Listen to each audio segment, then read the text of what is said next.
Muy buenas tardes. Reich y soy el director del Centro de Liderazgo para el Desarrollo de la Universidad del Pacífico, Lidera UP. Gracias por acompañarnos y espero que estén muy bien y sanos. El propósito de estos conversatorios es poder visibilizar los múltiples ejercicios de liderazgo que se dan en nuestro país. Y es que justamente necesitamos distintos tipos de liderazgo y de distintos espacios para poder progresar como sociedad. Como universidad, estamos comprometidos en formar líderes responsables para el mundo.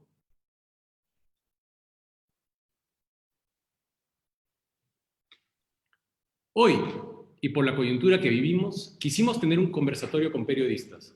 Los peruanos tenemos una relación cotidiana con el periodismo. Dejamos que ellas y ellos entren a nuestras casas y a nuestras mentes para transmitirnos información y para así poder tener conocimiento de lo que ocurre en nuestro entorno. La conversación de hoy girará no solo en torno a los desafíos del periodismo en un contexto como el actual, sino también a los desafíos que viven los periodistas en su día a día. Y es por eso que hoy nos acompañan tres periodistas notables, de distintas maneras, a través de crónicas, columnas de opinión, dirección de medios, radio, televisión, y hacen todo eso con excelencia. Patricia del Río es periodista de RPP y columnista del diario El Comercio. Hugo Coya tiene un máster en gestión de medios y comunicación, es escritor y es gerente general de Barrio Producciones. Y Joseph Zárate tiene un máster en creación literaria de la Universidad Pompeu Fabra de Barcelona y es periodista de IDL Reporteros. Bienvenidos, chicos, muchas gracias por estar con nosotros. Y lo que queremos hoy es tener una conversación anclada en preguntas para luego abrirlo al público. Yo iré filtrando esas preguntas y lo que realmente queremos es que esta conversación se sienta fluida y natural y que la charla no solo sea conmigo, sino que puedan también dialogar entre ustedes. Me gustaría empezar preguntándoles lo siguiente. Estamos en la peor crisis desde el final de la Segunda Guerra Mundial, probablemente. ¿Cuál es el rol que tiene el periodismo en compleja como lo que estamos viviendo hoy en día con el COVID-19? Patricia. Hola, Estefan. Hola a todos los que nos están escuchando y viendo. Gracias. En realidad es un momento importantísimo para salir un poco de nuestras cabinas de radio, sets de televisión, de salas de redacción y poder conversar, porque a veces creo que todos estamos como demasiado metidos en la noticia y no sacamos la cabeza del agua. Si me preguntaras cuál es la función del periodismo, yo te diría que no es una distinta a la de siempre. Tenemos que informar. El problema es que lo que tenemos que informar es mucho más complejo de la información que naturalmente tenemos que dar. ¿Por qué? Porque estamos hablando de un tema de salud muy complicado, estamos hablando de un tema que afecta la vida de las personas, pero en este caso hablamos de la vida y muerte, es decir, la condición de vida, y estamos hablando de una situación en la que, a ver, una noticia no confirmada, un rumor, una crítica mal hecha sobre la base de una información maliciosa, puede generar una crisis que en otros momentos se arregla enseguida. En estos momentos puede traer consecuencias enormes. Entonces, por un lado, tenemos que informar con responsabilidad, pero con mucho más cuidado que nunca, pero por otro tampoco nos podemos quedar cruzados de manos, que es lo que mucha gente cree, que porque estamos en una pandemia, el gobierno está haciendo su mejor esfuerzo y entonces no debemos decir nada. No, no debemos decir nada que no sea cierto. Y no debemos armar una laraca de una tontera. Pero sí debemos decir, ojo, esto no está bien, acá están fallando, no me diga usted que está apoyando con oxígeno a Loreto, usted tiene la obligación de que Loreto tenga oxígeno. Entonces, tiene uno que, es como estar caminando para nosotros en una cuerda floja, o sea, no, te sale un pie de un lado y te vas a caer, y contigo se cae el público, o sea, hoy día hemos tenido una información en RPP sobre una comunidad en Huancavelica, y con esto termino para cerrar la idea, que ha tomado de rehén a personas que iban a arreglar una antena, y han quemado la antena de telefonía, porque están convencidos que el 5G propaga el coronavirus. Entonces, ahí te das cuenta que la prensa no ha llegado con información clara, el gobierno no ha llegado con información clara, y que el pánico y la información falsa generan una suerte de agujero negro donde cualquier cosa puede ocurrir, ¿no? a ese tipo de cosas tenemos que nosotros evitar. Entonces, no es fácil, ¿no? Estás todo el rato evaluando qué dices, cómo lo dices, qué noticia pones al aire, para qué la pones al aire, de qué manera la pones al aire. Es un trabajo bien, el doble de demandante que una circunstancia normal. ¿Cómo lo ves tú? El rol del periodismo en una circunstancia. Bueno, buenas tardes con el panel, con Patricia, Joseph, contigo, Estefan, y bueno, con todos el público que nos esté siguiendo a través de esta plataforma. Yo creo que en la misma línea de lo que acaba de decir Patricia, y voy a, un poco parafraseando a Milan Kundera, ¿no? En lugar de ser la lucha de la historia de la memoria contra el olvido, en este momento el periodismo es la lucha sobre todo, siempre ha sido, pero ahora más que en cualquier otra circunstancia, la lucha de la verdad contra la mentira, ¿no? Entonces, porque la diferencia, cuando nosotros divulgamos alguna noticia no confirmada, falsa, o que puede traer consecuencias incluso de muerte para una persona, ¿no? Si decimos que se debe tomar algún determinado medicamento, que si se debe hacer, pues, y recordaba mientras escuchaba a Patricia el caso de estas señoras que murió porque colocó una especie de sauna en su baño para hacer unos baños de eucalipto, y acabó intoxicada ella y su hija porque había escuchado que alguien le había dicho que con el eucalipto se podía curar, combatir el coronavirus de manera eficaz. Entonces, ese tipo de informaciones no corroboradas, no confirmadas o no debidamente explicadas puede conducir a que las personas tomen decisiones para su vida que pueden ser mortales. Entonces, si el rol del periodismo siempre fue importante en una sociedad democrática, ahora lo es más en una crisis como la sanitaria que estamos viviendo, ¿no? Y eso me lleva a otra pregunta, que es que históricamente los regímenes autoritarios se han sentido intimidados por la prensa libre. En China, por ejemplo, donde no hay libertad de expresión, hay reportes que muestran que periodistas trataron de contar acerca de los primeros brotes del coronavirus y que el gobierno lo intentó de silenciar.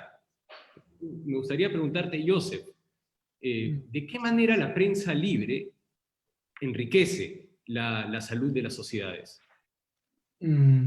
Bueno, primero que todo, como siempre, muchas gracias por la invitación. De verdad que es un gran gusto para mí conversar por primera vez con Patricia y con Hugo.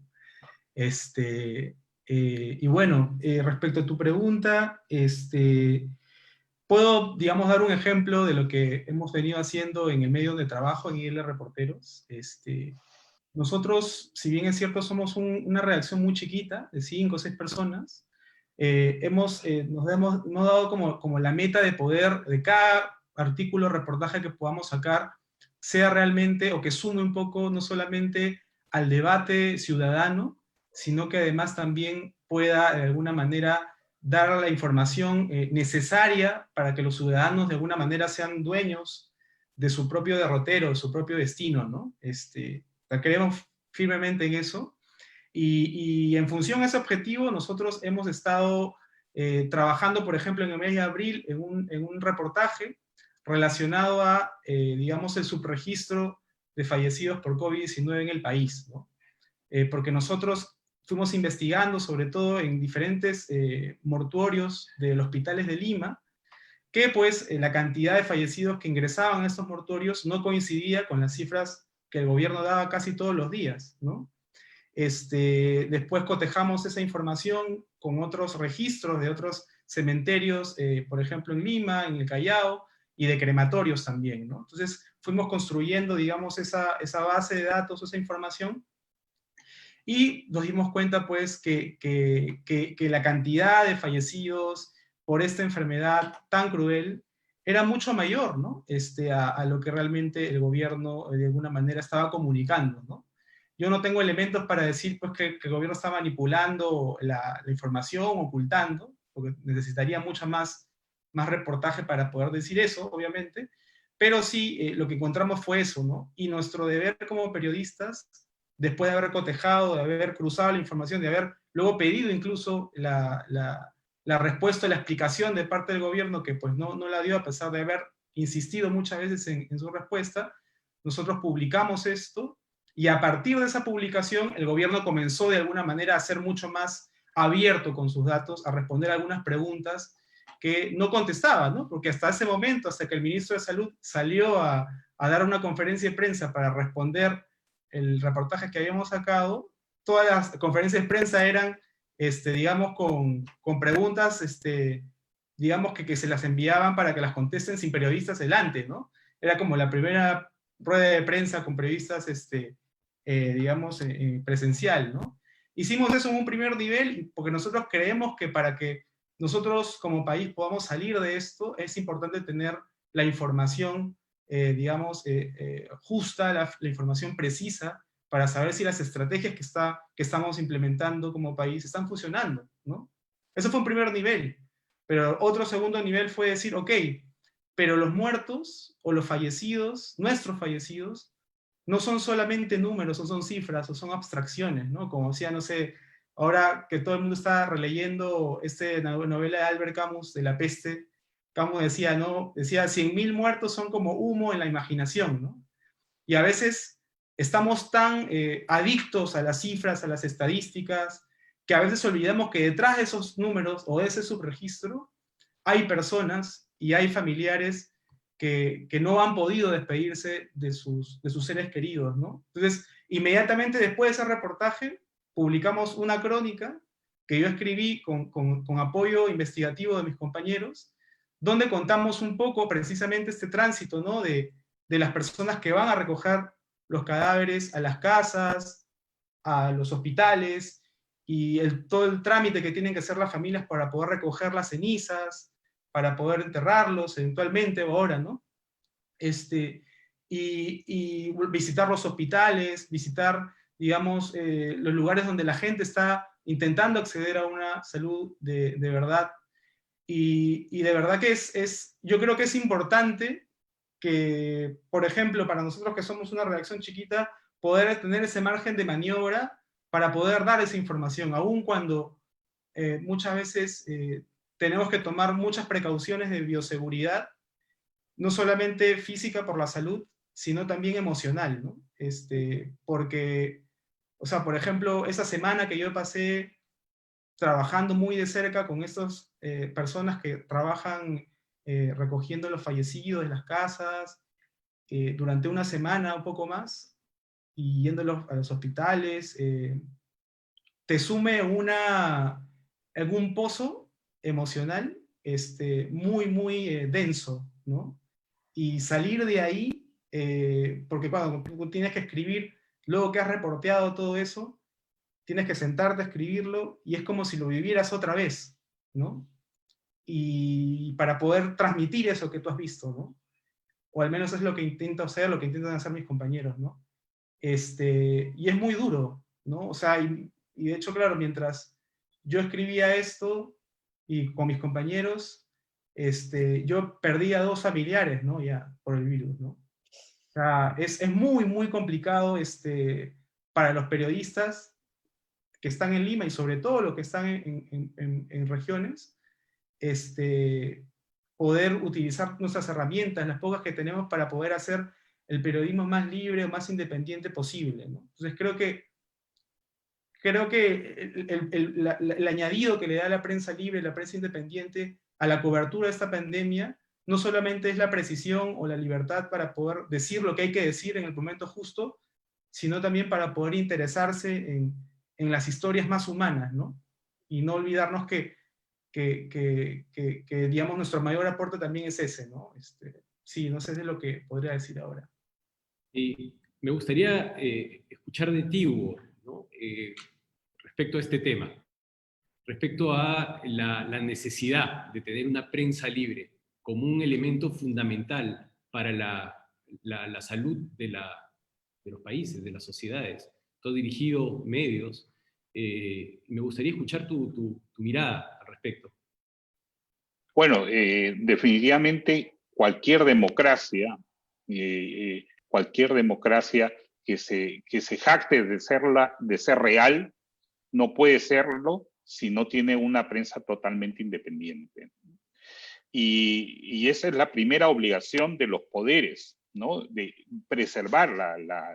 Muchas veces el funcionario, la autoridad, no le gusta lo que va a leer, o le gustaría que todos fueran aplausos, pero precisamente en una democracia se tiene que escuchar las voces para que precisamente si se está equivocando pueda enmendar los errores, si hay algún acto de corrupción, si hay algún hecho que tiene que ser de conocimiento de la población y se sancione, es la única manera de preservar la división de los poderes y poder ejercer de la mejor manera la verdad, la seguridad de los ciudadanos y que los ciudadanos libremente puedan tomar decisiones a la hora de votar, a la hora de elegir un sistema de salud, a la hora de elegir una empresa, donde van a comprar un producto, a la hora que van a confiar su voto en una autoridad, en un candidato. Entonces, la prensa en realidad es el más importante, digamos, de una democracia fuera, digamos, de la Constitución, las leyes y todo, que es la que permite que este sistema funcione y sea de la mejor manera posible llevado a buen puerto. Y hoy día, a propósito de pregunta, me acordaba de un artículo que leí esta mañana que sacó Alberto Vergara, este politólogo de la Universidad del Pacífico, que ha escrito a propósito de cómo el oscurantismo de algunos gobernantes en el mundo sobre el manejo de la pandemia, ¿no? Y mencionaba específicamente casos específicos: Jair Bolsonaro en Brasil, López Obrador en México, Daniel Ortega en Nicaragua con su esposa que es vicepresidenta, Donald Trump en Estados Unidos, y mencionaba específicamente cómo ellos habían manejado y cómo estaban abriendo una nueva fase, digamos, dentro del supuesto sistema democrático que cada uno propugna, sean de derecha o de izquierda, ¿no? O sea, estas personas en realidad iban en contra de la ciencia, en contra del conocimiento, en contra de la verdad, en contra de las evidencias, para generar lo que ahora se podría llamar un neofascismo, ¿no? Un neofascismo que, independiente de la línea ideológica, como decía, si es derecha o izquierda, no viene al caso, sino que va en contra de todas las evidencias, todas las pruebas, y ahí es el periodismo, y es lamentablemente el periodismo el que más golpeado está. Vemos las peleas de Donald Trump contra la prensa independiente en Estados Unidos, vemos las peleas de Jair Bolsonaro contra la prensa independiente en Brasil, las amenazas para quitarle las licencias a las cadenas de televisión que critican, cambia los horarios de reporte de número de víctimas para que no se pasen en el noticiero nacional y no sean titular en los periódicos. La prensa en Nicaragua está totalmente sojuzgada y no puede informar adecuadamente sobre la cantidad de muertos y sobre cómo va evolucionando la pandemia. López Obrador también critica a la prensa abiertamente. Entonces, hay toda esa concepción de que la prensa es un enemigo, y precisamente a partir de eso es que comienza esto que Alberto Vergara denomina este neofascismo y la apertura al oscurantismo que podría acabar eventualmente con la democracia. Justamente tú mencionaste ahí respuesta a la palabra poder, ¿no? Y me gustaría preguntarte, Patti, días tú entrevistas a personas con mucho poder, ¿no? Empresarios, políticos. ¿Cuál debería ser la relación entre la prensa y el poder? ¿Cómo debería ser esa relación? siempre he dicho que uno se acerca al poder para hacer preguntas, no para hacer amigos. Esa me parece una definición que debería tener cualquier periodista con el poder. Es inevitable que de tanto entrevistar a las personas empiezas a tener una familiaridad. En mi caso, yo alguna vez dije que creo que había hablado más veces con Jorge el Castillo que con mi hijo. O sea, ya era una... No te imaginas en 10 años entrevistando en RPP a personajes que han estado mucho tiempo en la política. Pero eso no te da una relación de amistad, ni mucho menos una relación profesional. Y yo creo que hay un límite ahí importante y es uno no debe excederse en una crítica no sustentada cuando necesitamos liderazgos fuertes, ¿no es cierto? No puedes ajochar a un ministro porque faltó un balón de oxígeno en un hospital, porque ya sabes que eso escapa de sus manos, pero no te puedes quedar callado ante cosas que son evidentemente una responsabilidad y tienes que levantar la voz, aunque la autoridad se sienta ofendida. Pasa mucho que en estas situaciones ningún ministro quiere que le hagas preguntas complicadas. Y no estamos para hacer preguntas no complicadas. A mí, por ejemplo, el trabajo de IDL Reportero sobre la diferencia entre el número de gente que se enterraba y los muertos que contaban en el gobierno me pareció fascinante, que además el Financial Times después corrobora diciendo que el Perú tiene el exceso de muertos más grande del mundo. O sea, en ningún país hay tantos muertos que le sobren, por decirlo de una manera, con respecto al año anterior. Yo recuerdo que el tema del subregistro, por ejemplo, fue una de las primeras cosas que a mí me llamó la atención con respecto a los contagios. Ni bien empezó el coronavirus, la ex ministra de Salud, en una entrevista que fue bastante dura que yo le hice, recuerdo que no lograba que me explicara por qué cuando una persona se contagiaba, no se hacía un rastreo, ojo, que estábamos al comiencito, pruebas a todos los que estaban a su alrededor, para empezar a tener muy pronto un mapa de por dónde iba el virus. Y ella me dijo, bueno, porque no es necesario, se asume que todos están contagiados. Ya le digo, pero a la hora que usted tiene que contar contagiados, tiene un subregistro. Entonces la mujer se enredó, me dijo que no, que eso no era subregistro, se molestó. Bueno, finalmente mi cara la cambió, pues, porque no te digo que parece entrevista, pero estaba claro que la señora no tenía una metodología para enfrentar un problema. Entonces, a eso vamos, ¿no? Hoy día he hablado con el alcalde de Lima. Yo entiendo que está en una situación muy compleja con lo que está pasando en las calles, pero también entiendo que se le tiene que pedir una solución. Y una cosa que sí molesta, y a veces los periodistas creo que nos vemos impacientes, es que últimamente todo es, estamos viendo, estamos analizando, para julio habremos abierto. Yo digo, pero, o sea, el coronavirus no espera, ¿no? Esto no es un tema de para julio, para noviembre, para diciembre. Y alguna vez alguien me dijo, cuando preguntas mucho así, generas mucha ansiedad en las personas, mucha inseguridad en el público. Bueno, es lo que está pasando. O sea, yo no puedo cuidar mis preguntas para que las personas no se enteren de la verdad y no les dé ansiedad. O sea, yo creo que, por ejemplo, si el reportaje que sacó IDL, si el gobierno hubiera sido un poco más claro, un poco más autocrítico con respecto, yo tampoco creo que escondan cifras, yo creo que no pueden contar a los muertos por coronavirus, o sea, no les da las pruebas, no les da ¿no? Hay una manera de contarlos, pero uno no logra hacer suficientes pruebas para determinar quiénes murieron de COVID y quiénes no. Pero a mí me parece importantísimo un reportaje como el IDL que te dice, ojo, está muriendo el cuádruple o el quíntuple de gente que tú crees. Porque entonces ya no sales a la calle con tanta gracia y creyendo que a ti no te va a pasar nada. La información, como dice Hugo, la información veraz es la que te permite tomar decisiones responsables para tu vida. Y si para eso tienes que enfrentar al ministro o enfrentar al presidente o a quien sea, pues lo haces. En un contexto como este, con tal vez más cuidado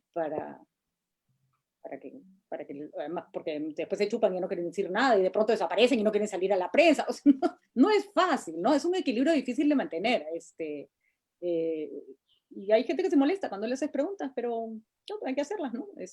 Y hay que exigir respuestas. Yo creo que nuestros funcionarios públicos en general y al poder no entiende el concepto de accountability. O sea, tú tienes que rendir cuentas de lo que estás haciendo todo el tiempo. Si no te gusta, dedícate a otra cosa.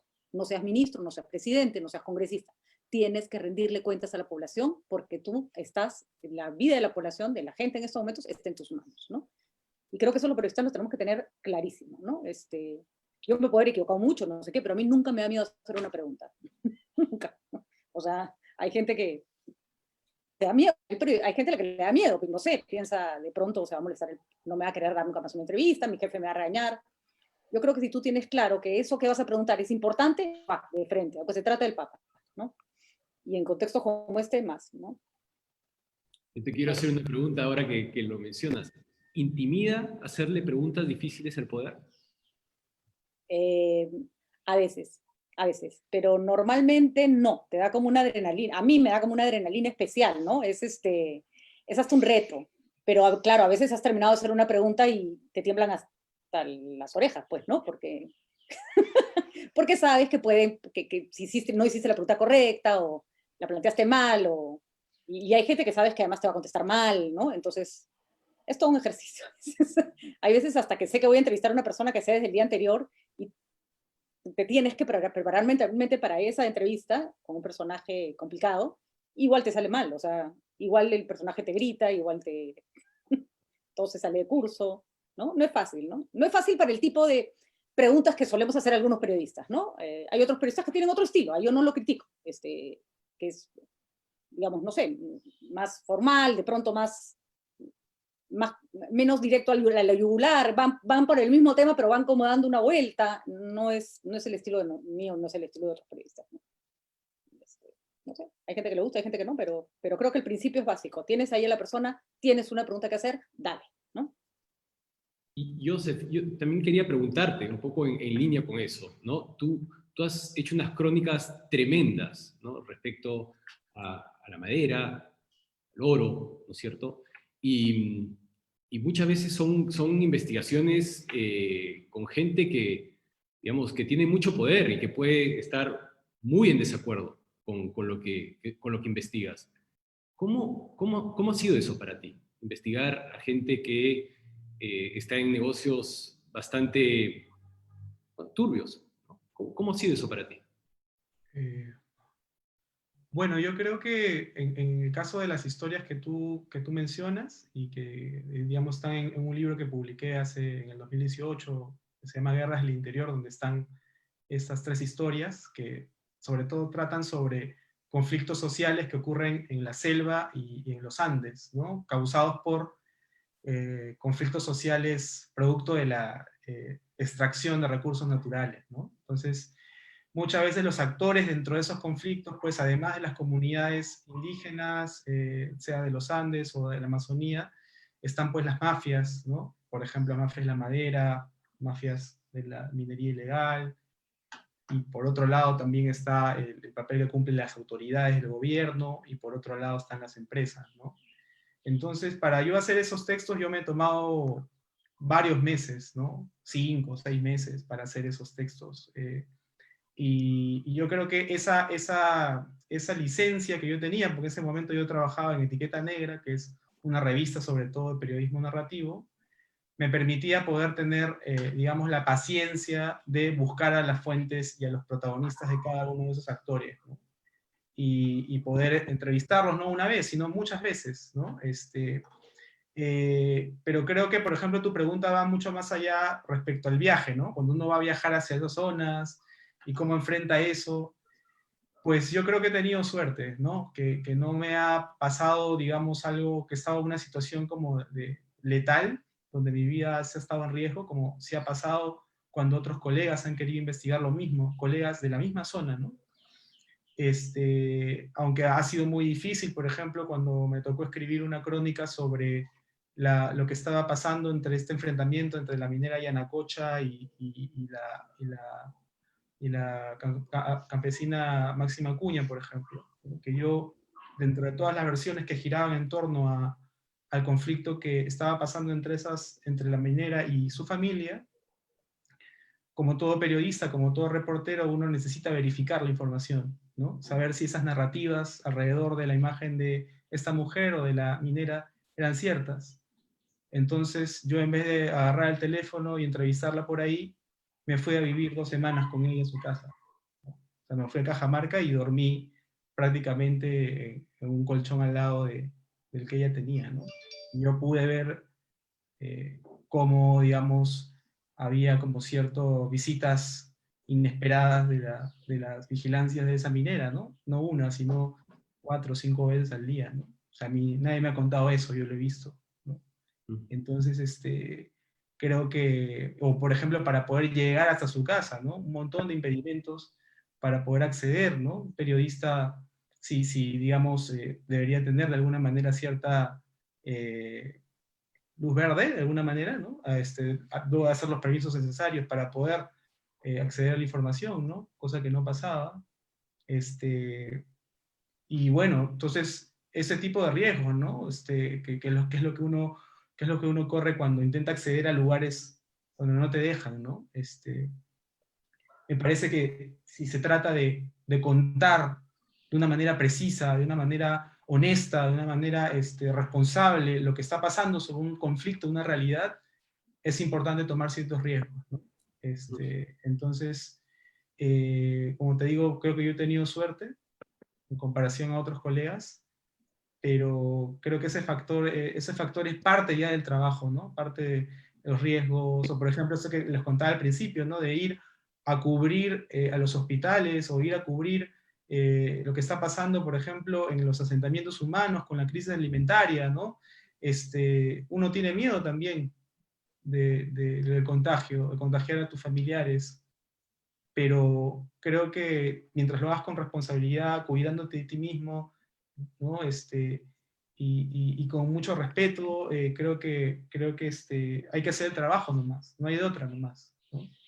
Quería hacerles una pregunta a ustedes que, digamos, están en un mundo donde la información es vital, y preguntarles acerca del impacto de los fake news en su trabajo, ¿no? ¿De qué manera la presencia de fake news ha cambiado lo que hacen? Patti. Es como luchar cuesta arriba, ¿no? Porque uno tiene que trabajar con la desinformación constantemente, contra la desinformación. Esta vez, y no sé si Hugo y Joseph comparten mi opinión, pero ha sido el doble de difícil porque cuando se trata de un tema médico, o sea, nosotros no somos químicos, no somos biólogos moleculares, no hemos estudiado para entender qué cosa es una pandemia. Entonces, tienes que tener muy claro quién es tu fuente y tratar de apegarte a ella, porque la cantidad de información absolutamente contradictoria, absolutamente caprichosa. Por ahí sale pues un científico que parece muy renombrado en Francia y dice una barbaridad y todo el mundo lo replica. Entonces, por ejemplo, en RPP hubo todo un trabajo liderado por el doctor Elmer Huerta, que creo que además se tendría que haber hecho en todos los medios, no estoy diciendo que no se haya hecho, para ver que cada especialista que se pusiera al aire se supiera que iba a decir algo que tuviera sentido, porque si no mareas a la gente y terminas hablando de fake news. O sea, decir que a tomar tal medicamento te cura, te mejora el coronavirus y resulta que al final lo empeora, simplemente porque a un doctor se le ocurrió o lo está practicando con sus pacientes, es una manera de informar. La radio tiene un problema y es que es mucho más dinámica que la televisión y mucho más dinámica que la prensa escrita. Entonces yo envidio a Joseph que se puede tomar 2 semanas para verificar un dato. Nosotros tenemos al especialista de aire así, y de pronto te dice algo y tú dices, esto no tiene mucho sentido, ¿no? Esto que está diciendo este señor no parece muy lógico. Y claro, entonces ahí cuando yo un momento dije en RPP dijimos, por favor, no nos pongan médicos que dicen un día uno dice A y el otro día dice Z, porque entonces nosotros no podemos manejar la información con claridad. Y alguien dijo, se tienen que escuchar todas las voces, no ahora. Por ejemplo, ¿no? Ese, por ejemplo, un pleito viejo y tal vez sirva para todas las voces, no, porque no todas las voces son válidas. Y tal vez para poner un ejemplo que ayude a ilustrarlo, yo recuerdo que hubo toda una gran discusión en RPP, y eso es lo interesante porque se arman discusiones entre redactores, productores, directores de noticias, cuando salieron médicos a decir que las vacunas hacían daño. Y la posición fue, ok, vamos a darle voz, pues es un fake news. Esa no es una posición, esa no es una opinión, esa es una noticia falsa, que repercute en la muerte de muchos niños. Decir que tú debes tomar tal antibiótico va a hacer que la gente vaya corriendo a la farmacia, compre algo que no le sirve, se automedique y se muera. Entonces, ese es el tema médico en esta pandemia ha sido un dolor, realmente un dolor de cabeza. Incluso una cosa que nosotros hacíamos antes al aire, en distintas ocasiones, es quizá le sale una noticia del país o una noticia de algún otro medio, y por más importante que sea el medio, hoy día no la podemos mencionar si es de estos temas delicados, hasta que no haya pasado por un tamiz de que efectivamente es algo que tiene sentido y no pues una idea loca de algún científico en alguna parte del mundo. De ahí salen las cosas como que el 5G te da coronavirus, pues. De ahí salen, de ese tipo de fuentes salen. Ahora, sí te puedo decir que al final la gente se asusta tanto, que está bien, porque estamos todos asustados, los periodistas incluidos, que empieza a confiar en los medios formales, digamos, y empieza a desconfiar de las redes. Salvo que quieran convencerse de que no les va a pasar nada.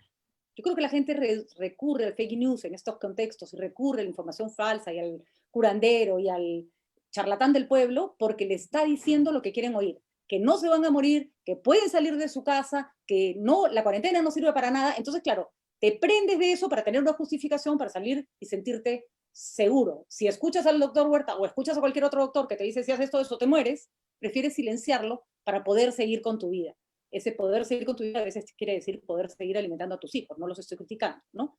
Pero ese es el mayor reto, tratar de convencer a la gente, no escuches el canto de las sirenas, porque te vas a estrellar y te vas a ahogar, ¿no? Aunque cueste, amárrate al mástil, ponte tus ser en los oídos como Ulises, y más bien guíate por quien te va a dar una información que te pueda seguir, ir por un camino seguro, ¿no?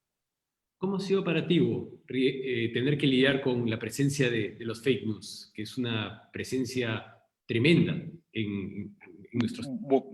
Sí, o sea, más allá de lo que acaba de contar Patricia, de esta multiplicación de los fake news en este momento con la pandemia, en realidad los fake news son mentiras disfrazadas de verdad, ¿correcto? En el sentido literal de la palabra.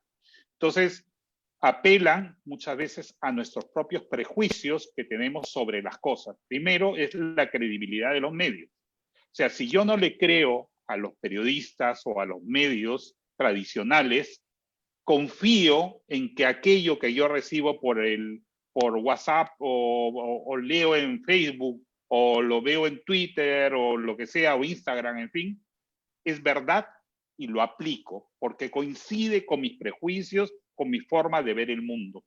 Y esa estrategia es la que consolida y forma grupos, ¿no? Y es lo que ha ocurrido a nivel político, por ejemplo, en las últimas elecciones de algunos países, por no hablar del Perú, en Estados Unidos, en Brasil, etcétera, que congrega a gente que cree y que tiene determinados parámetros de pensamiento que coinciden. Entonces, los fake news están redactados, están presentados simplemente para ratificar aquello que yo creo o que yo sospecho que no se me está diciendo o que no es verdad y que no me están colocando los medios tradicionales. Eso por un lado. Pero por otro lado también, y ahí es tan importante la labor del periodismo y del prestigio del periodista sobre todo, corroborar previamente antes de colocar, porque si yo leo algo o yo recibo algo que tengo alguna duda, recurriré al periodista al cual yo le doy credibilidad, le doy reputación, yo sé que es una persona seria, que me va a decir una cosa que realmente ha corroborado y ha verificado. Entonces, la lucha contra los fake news es cada día muy, muy grande y es de alguna manera lo que está,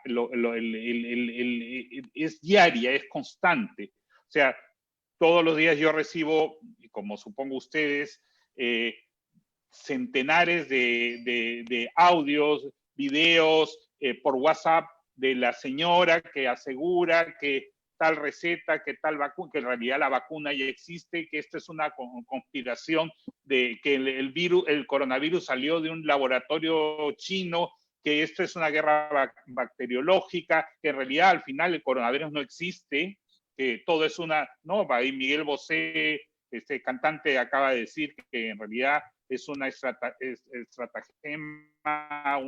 estrategia para sojuzgar a todo el mundo y que, ¿no? Y ese tipo de cosas. Y Miguel Bosé, por hablar de alguien tiene millones de seguidores en toda América Latina y España.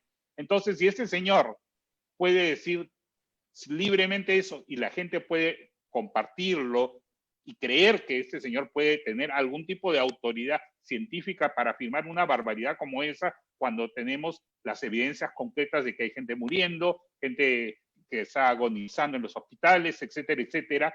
Entonces, realmente es un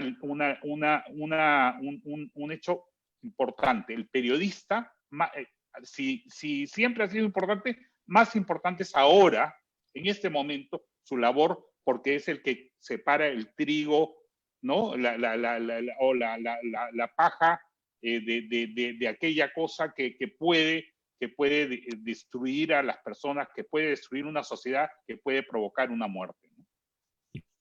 ¿Y cómo manejan ustedes esa acción natural entre a partir de las redes sociales, ¿no es cierto? Y entre la acción, por un lado, y la rigurosidad en la búsqueda de los hechos. ¿Cómo manejan ustedes esa tensión? ¿Te respondo yo o...?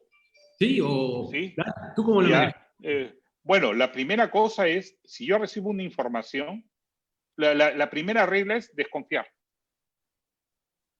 Yo no confío, creo que hay una frase además de esto, si en caso tu madre te dice que te quiere, anda, verifica.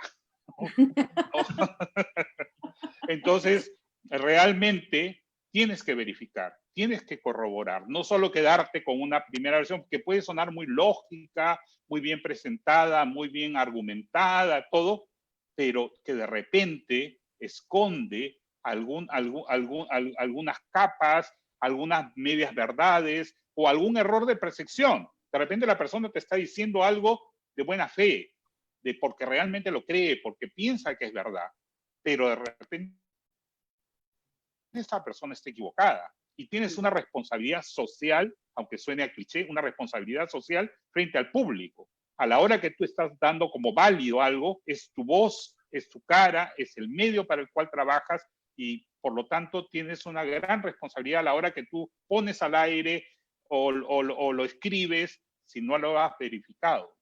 Entonces, lógicamente no quiero decir que los periodistas no nos equivocamos todos los días y a cada rato.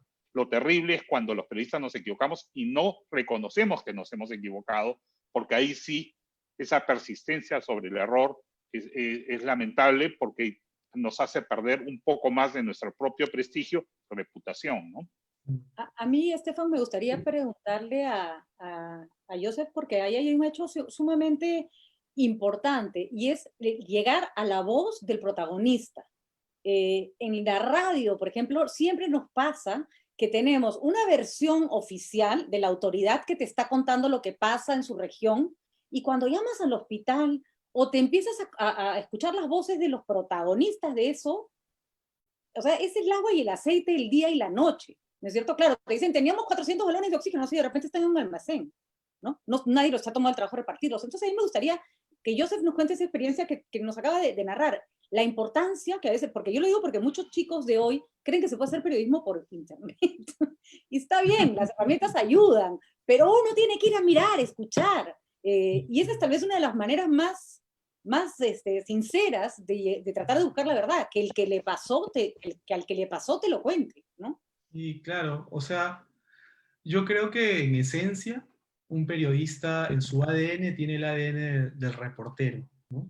Que básicamente es salir a la calle, hablar con la gente, y yo creo que en el momento en el que yo pierda eso, que yo deje de ser reportero, esa parte de mí que es del periodismo, se va a morir, ¿no? Y yo quisiera ser reportero toda mi vida, ¿no? Seguir hablando con la gente, salir. No soporto estar mucho tiempo en un solo lugar, ¿no? A pesar de que me dedico también a editar textos de otros colegas, ¿no?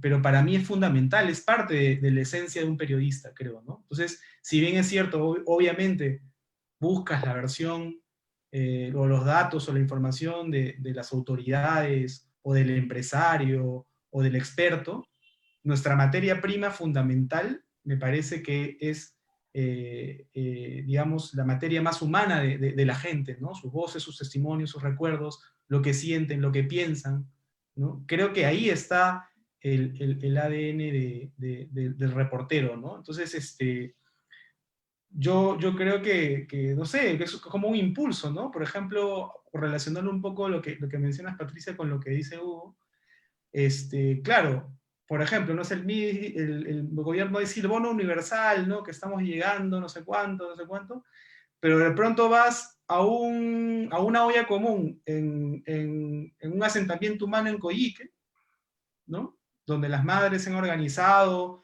ellas mismas para poder lidiar contra esta crisis alimentaria de la cual, digamos, que estamos viendo cada vez que se agudiza más, y le pregunta, señora, ¿y el bono?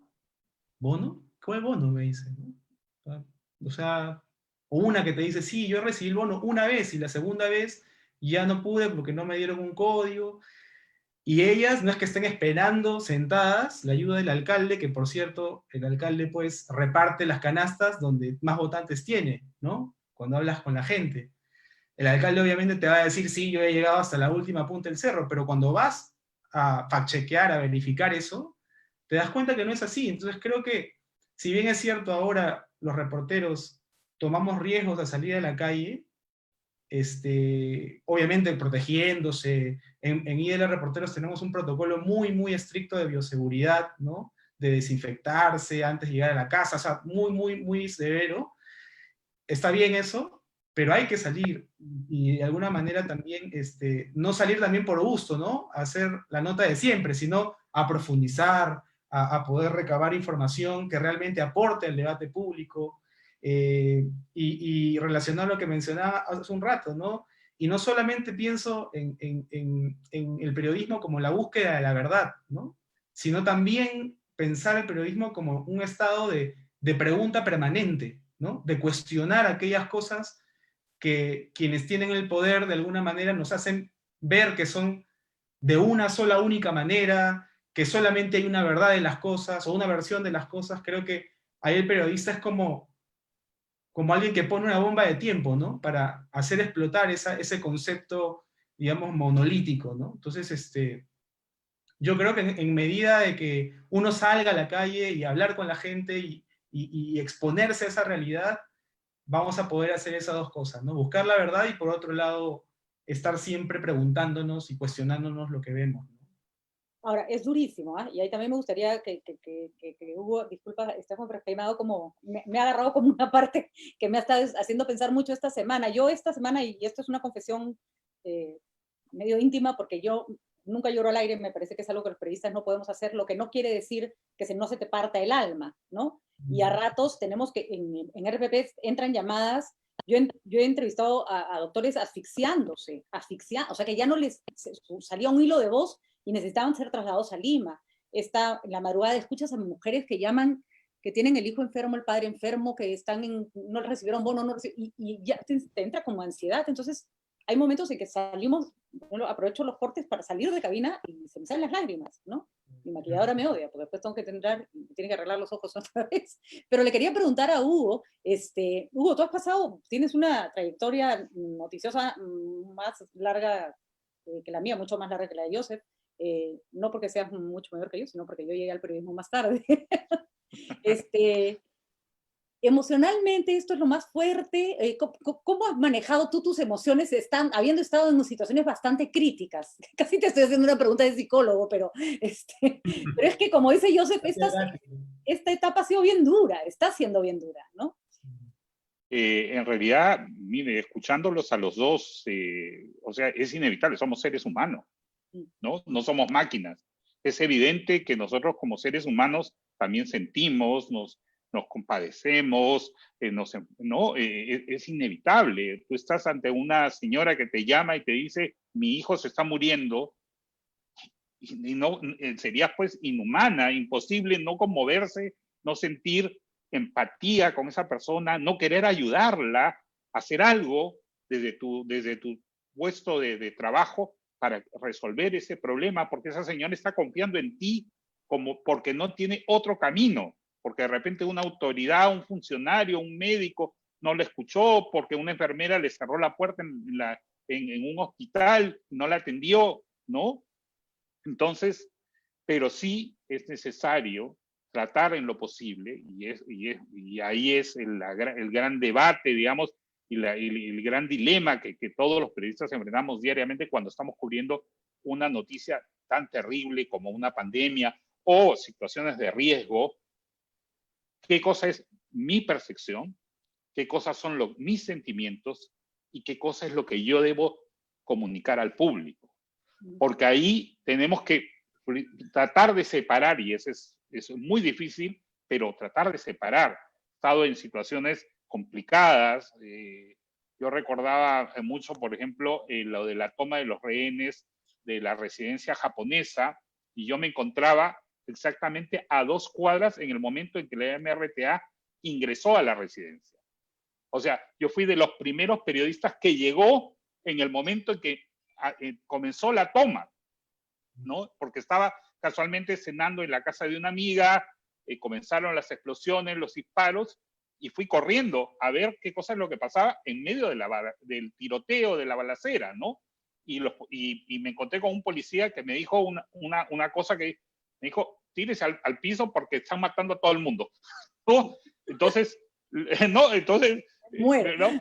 Claro, entonces te tiras al piso, estás con esta sensación de primero mi vida, pero también es la noticia. O sea, tengo que comunicar, tengo que informar, y entonces tratas de agarrar y recapitular un poco, pensar, de usar tu cerebro, todos tus conocimientos, para decir, bueno, tienes que comunicar. Y yo me acuerdo, tuve que regresar a la casa de mi amiga, en ese momento los celulares no eran tan frecuentes como ahora, ya, regresar a la casa de mi amiga y pedirle su teléfono fijo. Para ese momento yo trabajaba para CNN, y comunicarles a CNN lo que estaba pasando. Y me pusieron al aire en 1 minuto, y con toda la adrenalina que corresponde, sin saber qué cosa decir, porque no tenía tampoco todos los detalles, qué era lo que había ocurrido en ese mismo momento, porque las propias autoridades no sabían explicar qué era lo que estaba pasando, de varios muertos, si el presidente Fujimori en ese momento había entrado o no había entrado. Se decía que sí había entrado, que no había, bueno, había toda una confusión. Entonces, y estás en riesgo, y ese riesgo primero te impulsa para hacer tu trabajo, pero también puede ser, tienes que limitar, tienes que frenarte, tienes que tratar de decir, no, una cosa es lo que yo pienso y otra cosa es lo que es la realidad. Y la realidad es lo que yo tengo que trasladar al público, no mis percepciones exclusivamente, no solo mis sentimientos. No significa que la noticia tampoco no va a tener vida y yo voy a hacer simplemente un busto parlante que solo repita las cosas, pero tengo que agarrar y no manipular con mis emociones, y contaminar esa información que al final de repente es solo mi percepción, pero es otra cosa más, es una cosa más importante, es distinta.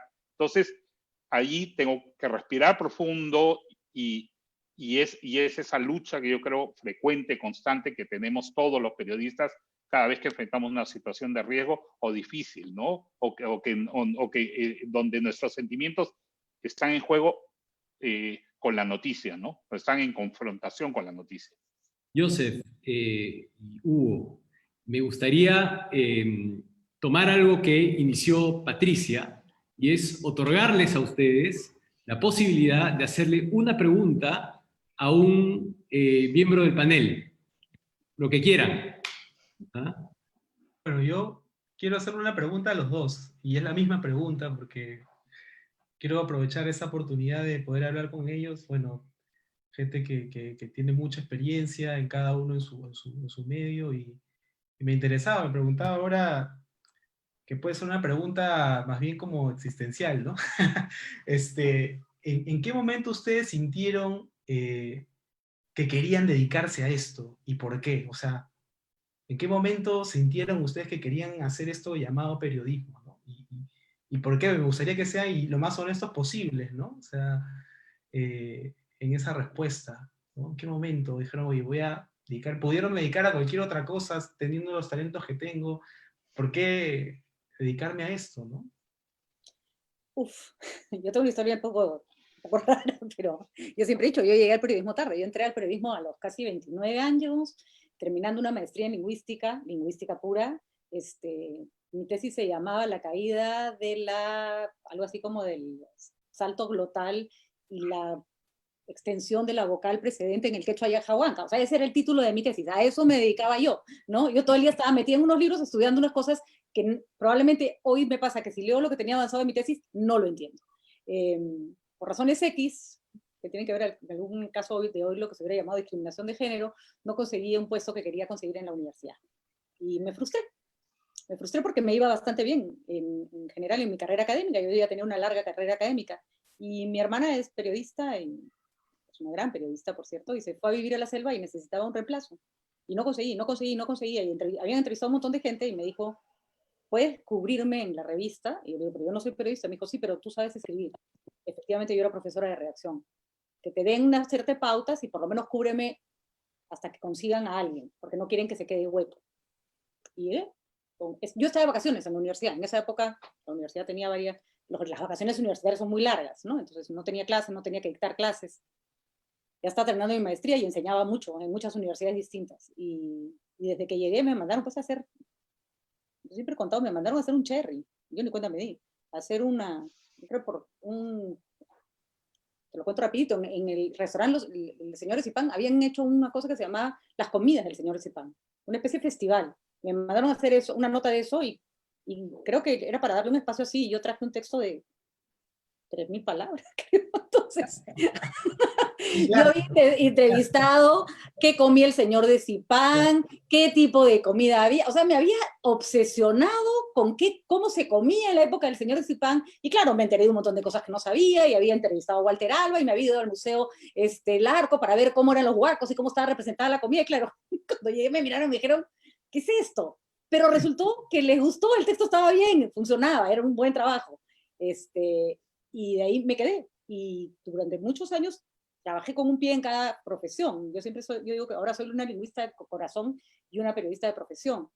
Pero curiosamente, Joseph, lo que preguntas es, a mí muchas veces me han dicho, ¿por qué terminaste ahí? Y yo le digo, el periodismo se aprende en la calle, pero la lingüística es la ciencia que te enseña de qué va el lenguaje y de qué va la comunicación. Y en el fondo de mi ser siempre he pensado que con todo lo que amo la lingüística, yo estudié eso para terminar acá.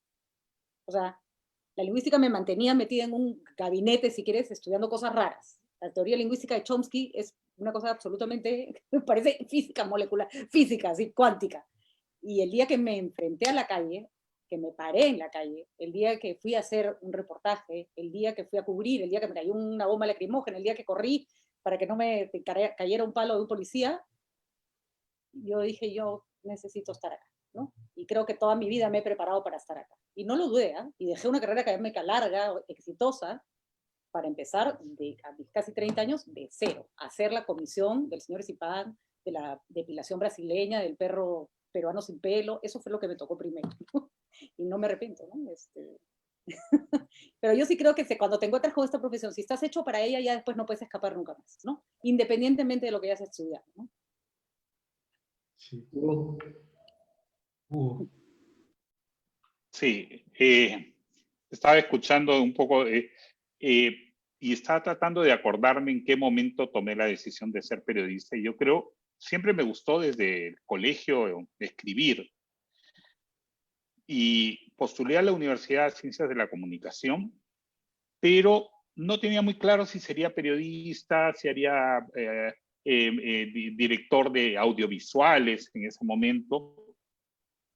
Y recuerdo haber conseguido unas prácticas. Recién estaba en tercer ciclo de la universidad, era muy joven, y conseguí unas prácticas en un periódico que ya no existe, el diario La Prensa, ¿no? O sea, pero estuve de los ultimitos, ya antes que la prensa cerrara. Y yo recuerdo que pues entrar a la prensa era pues como o sea, entrar a un lugar muy exclusivo, ¿no? Donde además todo este ambiente bohemio, la gente fumaba en la redacción todavía, se escribía en máquinas de escribir y todo. Y yo era pues muy joven, o sea, el más joven de toda la redacción que entró entusiasmado. Me acuerdo que incluso mi madre me mandó, me compró un terno para ir, o sea, yo iba a la redacción y por supuesto que todos me miraban así con cara de este mocoso, ¿qué cosa le pasa? O sea, ¿dónde cree que ha llegado, no? qué maravilla. Y claro, y el jefe de informaciones que se encargaba de las comisiones, yo no sé si a propósito o de casualidad, ¿no? Me acerqué y le dije, vi el cuadro de comisiones, que era una gran pizarra escrita en tiza además, ¿no? Entonces estaba toda la lista de todos los reporteros, los redactores, todos los fotógrafos, y mi nombre no aparecía en ninguna parte, por supuesto, ni siquiera me habían tomado en cuenta, ¿no? Y entonces me dijo, mira, le digo, ¿qué cosa es lo que puedo hacer? ¿Qué hago? ¿Cuál es mi comisión? Yo pensaba me iban a mandar al Congreso, a entrevistar al presidente del Congreso, a hacer pues la noticia política con la cual abriría en el periódico, ¿no? Me dijo, mira, ha aparecido un cadáver en el medio del río Rima, te vas a ir y vas a averiguar quién es, qué pasó con él, vas a ir a la, ¿cómo se llama? Al lugar donde están los cuerpos ahí, A la morgue. a la morgue, perdón, a la morgue, y vas a averiguar, y no regreses hasta que no sepas quién era, qué hacía, por qué había muerto, etcétera, etcétera. Yo, por supuesto, en mi vida había visto un cadáver, ¿no? No tenía idea, además nunca había, siquiera me había acercado a la sensación de estar en una morgue llena de cuerpos y todas estas cosas, ¿no? Y además hablar con los familiares que luego aparecieron, con la policía y todas esas cosas. Y regresé a la redacción y me senté así como Patricia se puso a hacer esta crónica del señor Ricipán muy larga. Bueno, en realidad podía haber llenado 10 páginas del periódico con la historia de este hombre, porque había hecho mi tarea, ¿no? Chanconazo. ¿Quién era? Porque era así, chanconazo, me había ido a la casa. ¿Por qué? ¿Cómo llegó? El señor era un borracho que se había caído, en realidad no lo habían matado. O sea, bueno, todo. De dónde, y además hablé con especialistas de dónde le venía, por qué las personas se volvían ebrias, por qué adictas al alcohol. O sea, todo ese tipo de cosas. Y el tipo agarró y me dijo, oye, tú estás loco, ¿qué te pasa? Porque además, por supuesto, me fui a las 10 de la mañana y regresé a las 11 de la noche, ¿no? Porque todo el día me pasé buscando por todos lados, cuando la comisión era, anda al río Rímac y luego a la morgue, resuelve esto y vienes con la nota. Por supuesto, no llegó a la redacción y nunca la publicaron, ¿no? Pero eso, ¿no? Pero eso me ayudó a sentir realmente no solo el gusto por estar en la calle y por escuchar a la gente, sino entender que yo en realidad me satisfacía contando historias, hurgando detrás de cada simple hecho, qué cosa había detrás, ¿no? Entonces, eso fortaleció mucho y durante muchísimos años, ahora estoy en televisión, pero gran parte de mi carrera la he hecho yo en realidad en prensa escrita y me fascina escribir. Y en realidad ahora siento mucha, y por eso es que me siento a escribir libros y escribir cada vez que puedo, ¿no? Para mí, una forma de satisfacción personal es en realidad la escritura. Algunas ni las publico, algunas las acaban en el tacho, pero trato de contar historias. Yo creo que eso es lo que me ha marcado, digamos, y lo que siento con mucho orgullo dentro de mi labor como periodista, ¿no? Hugo, y teniendo acá a dos maravillosos colegas como Patricia y Joseph, ¿qué te gustaría preguntarles? Uy, varias preguntas. Comienzo con Patricia primero. Patricia, muchas veces en la radio, precisamente por la inmediatez, no hay muchas posibilidades de corroborar, ¿no? Entonces, lógicamente, te llega una noticia y es muy difícil saber si lo que te está llegando en la mano, ¿cómo lidias con esta presión que tienes de la inmediatez versus la veracidad que como periodista tienes que tener, ¿no? Ese es una pregunta importante, Hugo, porque es un gran pleito, a veces en la misma cabina y en los cortes, porque antes de decir lo que te va a llegar, lo discutes y le dices a tu compañero y le dices al productor, oye, me han pasado esto, y te dicen, párala, todavía no lo lances, pero está en todas las redes sociales, es una típica, ya todo el mundo lo tiene, ¿no? Entonces, hacemos dos cosas. Si la información es claramente muy vaga, que no tiene ningún asidero, no sale nunca. No sale, o sea, no sale nunca, no sale hasta que no se pruebe que era verdad o mentira. Y una cosa que nos permitimos, y sobre todo ahora, porque nosotros tenemos la obligación, hoy más que nunca, de no hacer eco de falsas noticias o de rumores, porque entonces no nos distinguimos de toda esta pseudoprensa, ¿no es cierto?, que corre por las redes sociales. Y lo otro es, solo si parece que la cosa es muy evidente, pero todavía no tenemos la confirmación propia o oficial o la que fuera, o sea, nosotros no tenemos la información de primera mano, decimos, bueno, parece que hay, por ejemplo, un accidente en tal lugar, todavía no está determinada la noticia, pero lo manejamos así, con pinzas. Antes se manejaba menos así, y a veces se lanzaban cosas al aire y después se decía que no había ocurrido. De un tiempo a esta parte, ya más de un año, está prohibido. Por ejemplo, muertos, creo que ni aunque se haya muerto en la puerta del canal, puedes lanzarlos si no está corroborado por una fuente fidedigna, ¿no? Y ahí ya nosotros no matamos gente que no se ha muerto. Entonces antes, hasta hace un tiempo nos pasaba, ¿no? Porque salió un tweet, se murió fulano, se murió fulano. No, ya. Entonces hay ciertos temas que son absolutamente innegociables. No se sale con la noticia a menos que esté confirmada. Pero lo que sí te puedo decir que es muy complicado es cuando estás entrevistando a una persona al aire y en ese instante te sale con algo que a ti te suena que es una barbaridad, que tú no puedes permitir que una persona mienta alegremente, no te puede usar para mentir.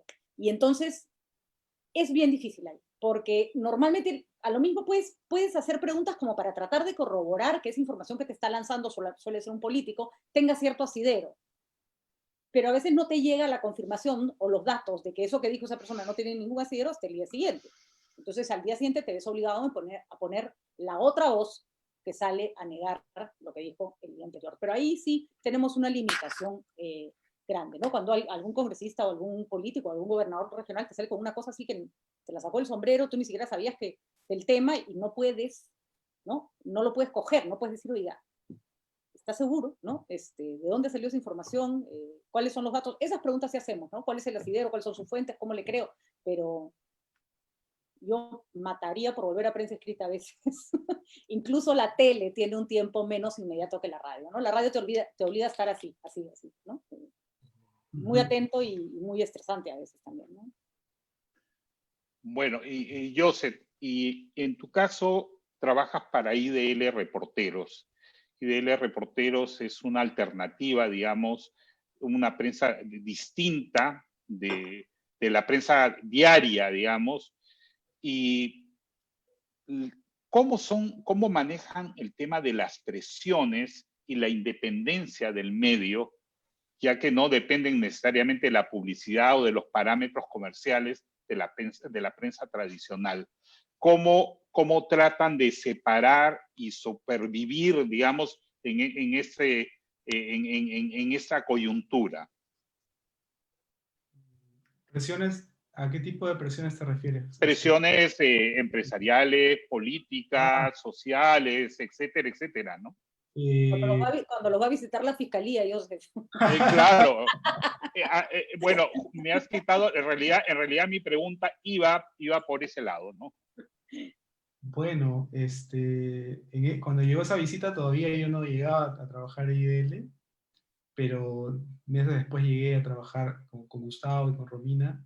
Y bueno, lo que yo te puedo decir es que en nuestro trabajo, en nuestra relación chiquita, ¿no? Con los pocos recursos que tenemos económicos, intentamos hacer, digamos, el periodismo más, digamos, más comprometido con la verdad verificable de algún modo, ¿no? O sea, lo mejor que intentamos hacer es eso, ¿no? Entonces, y yo como periodista que vengo, digamos, del mundo del periodismo narrativo, donde hay más tiempo para hacer las notas, qué sé yo, yo me he sentido muy inspirado por el equipo humano que hay, con Gustavo, con Romina, con Hernán, con Rosa. Ya, perdón, pero quizás te aclaro un poquito. Iba en el sentido de las presiones, de las amenazas que enfrentan, a ese me refiero, ¿no? O sea, las amenazas de difamación, porque como hacen este periodismo de investigación, evidentemente, sí. Sí, bueno, en verdad, en todo casi 2 años que estoy en la redacción, no nos sentimos como asustados por presiones de algún tipo, porque estamos convencidos de que la información que publicamos está súper verificada y súper corroborada, y no es que llega una información o obtenemos una información inmediatamente se publica, sino la intentamos cruzar con muchas fuentes, y en verdad en ese sentido no sentimos un temor o algo así, ¿no? Como miedo a publicar algo u lo otro, ¿no? Y no veo tampoco ese temor de ninguno de mis compañeros, ¿no? Por lo menos, El caso, por ejemplo, el caso de esto que hicieron de los cuellos blancos del puerto, que fue sí, una gran revelación de un sí, gran trabajo de Gustavo Gorriti, de sí, Romina. Eh, Tengo entendido que hubieron presiones, amenazas, intentos por distorsionar la investigación, contaminarla, sí. cartas y ese tipo de Mm. cosas, ¿no? Sí, creo que algo que caracteriza al medio, y sobre todo es por la personalidad de Romina y de Gustavo, sobre todo la de Gustavo, que es frente a las amenazas y frente a las presiones, la respuesta del medio es más periodismo, más investigación, ¿no? Con firmeza, una respuesta sólida, ¿no? Yo creo que, y viene mucho de este espíritu que tiene Gustavo de pensar el periodismo como un arte marcial, ¿no? Mucha concentración mental, pero también, digamos, fortaleza física, ¿no? Y en ese sentido, cada vez que hay una presión, inmediatamente nuestra manera de contestar es con otra investigación o con una editorial, digamos, que de alguna manera responde a esas presiones, ¿no?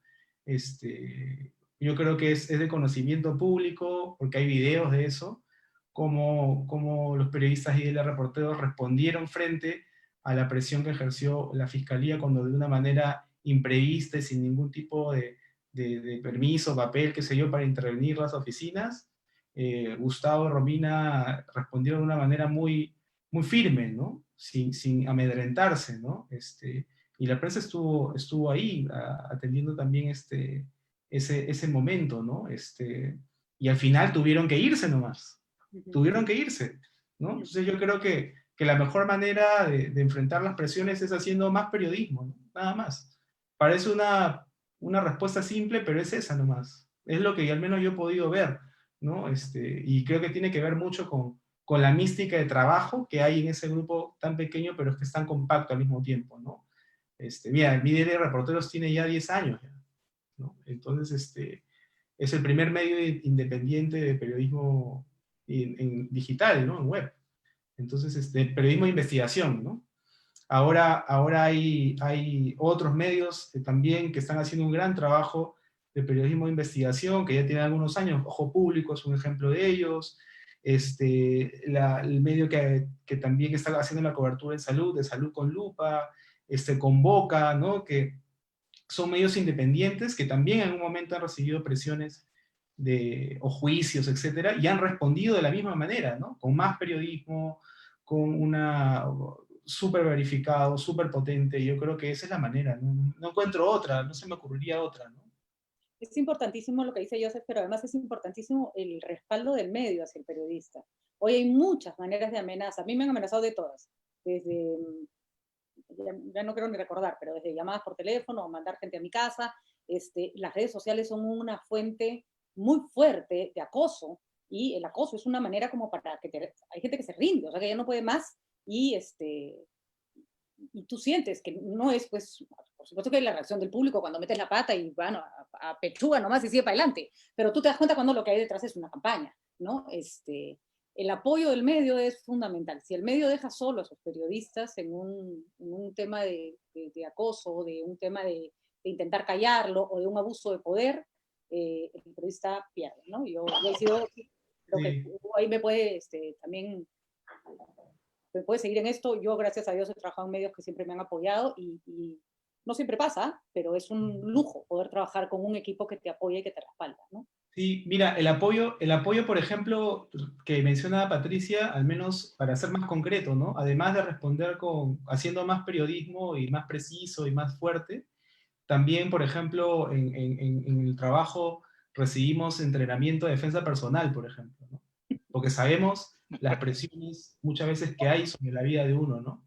Entonces, no solamente nos entrenamos como periodistas para responder de una manera firme, sino también saber, por ejemplo, saber si alguien de repente como seguridad cibernética o seguridad en la calle cuando está, si alguien te sigue, etcétera, defenderse frente a una amenaza física, ¿no? Creo que eso también es importante, ¿no? Y eso también viene en el paquete del entrenamiento que recibimos en el medio donde yo trabajo, ¿no? Y eso tiene que ver, como te decía, con la mística o la manera en la que Gustavo y Romina piensan el periodismo y lo viven de esa manera. Entonces yo creo que, al menos para mí, que vengo de otra manera, otra aproximación de hacer periodismo más narrativo, ¿no? Más con otras aproximaciones, trabajar en este medio ya casi 2 años me ha hecho ver el periodismo más bien como un arte marcial, ¿no? Y eso es como algo muy, muy importante para mí ahora, ¿no?